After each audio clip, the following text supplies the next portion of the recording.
Europe में मुसलमानों के आगमन, खास तौर से स्पेन में इस्लामिक युग का आगाज़ करने का श्रेय यदि किसी को दिया जाता है तो वो हैं Tariq bin Ziyad. Tariq bin Ziyad के नेतृत्व में ही मुसलमानों की सेना ने 711 ईस्वी में स्पेन पर चढ़ाई करके सदियों से काबिज़ गोथिक साम्राज्य का अंत किया था और एक मुस्लिम साम्राज्य की स्थापना की थी।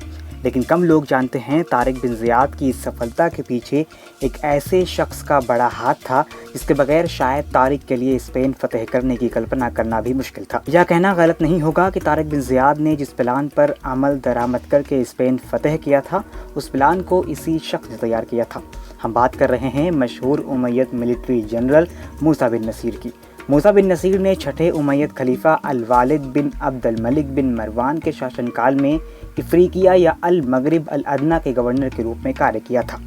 गौरतलब है कि इफ्रीकिया एक मध्ययुगीन ऐतिहासिक क्षेत्र था जिसमें आज का ट्यूनीशिया और पूर्वी अल्जीरिया और त्रिपोलिटानिया के इलाके शामिल थे। मूसा बिन नसीर का जन्म 640 ईस्वी में सीरिया में हुआ था। इनका संबंध एक ईसाई खानदान से था।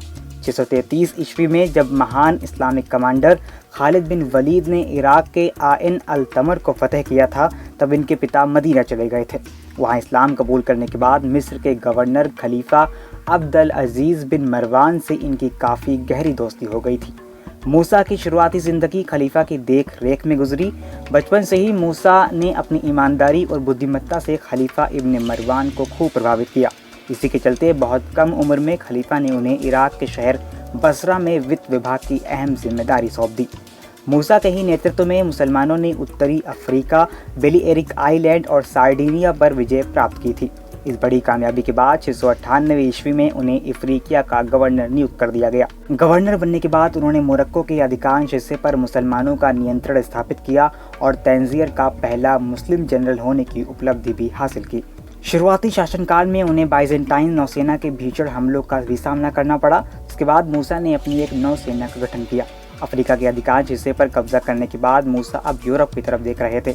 उसी दौरान 711 ईस्वी में स्पेन से आए जूलियन नाम के एक व्यक्ति का संदेश मूसा को मिलता है।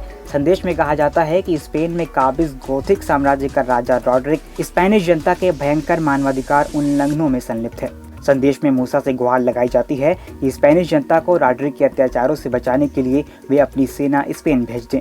जूलियन से निमंत्रण मिलने के बाद मूसा स्पेन पर आक्रमण करने की योजना बनाने लगे। इसी क्रम में उन्होंने एक छोटी सैन्य टुकड़ी को स्पेन भेजा जिसका उद्देश्य दुश्मन की ताकत का सही अंदाजा लगाना था।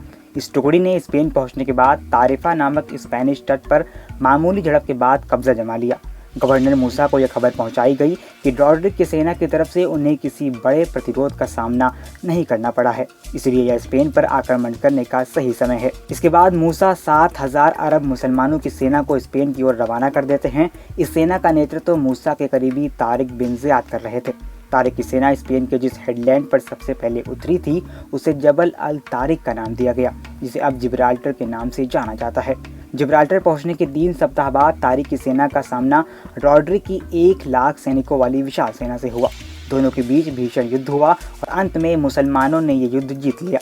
इस युद्ध में हारने के बाद रॉड्रिक राज की उल्टी गिनती शुरू हो गई। मुसलमान कई मजबूत किलेबंदियों को दरकिनार करते हुए शहर में दाखिल हुए। जिस समय तारिक की सेना शहर में दाखिल हो रही थी उसी समय आम लोगों ने शहर के कई बड़े दरवाजों को खुद ही खोल दिया। सदियों से जुल्म झेल रहे स्थानीय यहूदियों ने भी मुसलमानों का स्वागत किया। कुछ समय बाद मूसा 18,000 की सेना के साथ स्पेन के लिए खुद रवाना हुए। इसके बाद मूसा और तारिक ने मिलकर बची कुची रेजिस्टेंस को भी समाप्त कर दिया और इस समय तक मुसलमान स्पेन और पुर्तगाल पर पूरी तरह अपना नियंत्रण स्थापित कर चुके थे। इस बड़ी जीत की खबर जब सल्तनत खलीफा को मिली तो खलीफा ने मूसा और तारिक को सम्मानित करने के लिए दमिश्क बुलवा लिया। अभी मूसा रास्ते में ही थे, खलीफा बीमार पड़ गए। इसके बाद सल्तनत का कार्यभार अस्थायी रूप से उनके भाई सुलेमान बिन अब्दुल मलिक को सौंप दिया गया। सुलेमान ने मूसा को संदेश पहुंचाया कि वे अपनी यात्रा लंबी कर दें और मौजूदा खलीफा की मौत तक दमिश्क में प्रवेश न करें। दरअसल सुलेमान यूरोप की इस बड़ी जीत का श्रेय अपने भाई की बजाय खुद लेना चाहते थे।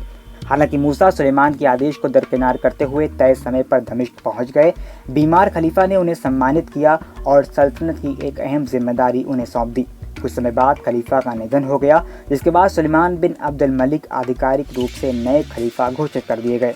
सुलेमान ने खलीफा बनते ही बदले की भावना में मूसा से सारे पद छीन लिए और उनकी सारी संपत्ति जब्त करके उन्हें जेल में डाल दिया।